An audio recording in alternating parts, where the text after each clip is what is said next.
দেশ থেকে যারা স্বৈরাচারের পতন ঘটিয়েছে তাদের সর্বাগ্রে এক দফার যে দাবি ছিল,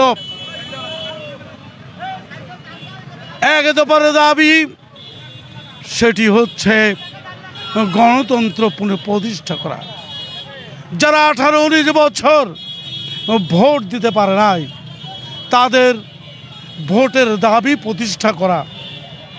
আজকে 1 বছর হয়ে গেছে, আমরা এখনো ভোটের সুনির্দিষ্ট কোনো রোড ম্যাপ পাই নাই।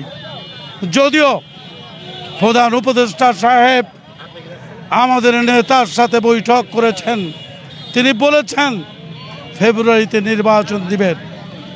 অতীব দুঃখের সাথে বলতে হচ্ছে আমরা তারপরও আমাদের দলের পক্ষ থেকে বলা হয়েছিল যে আমরা সুনির্দিষ্ট রোড ম্যাপ চাই।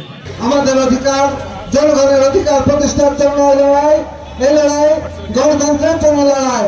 তাই গণতন্ত্র পুনর্জীবিত না হওয়া পর্যন্ত এই মাঠ ছেড়ে আমরা কেউ যাব না, এই মাঠে আমাদের থাকতে হবে।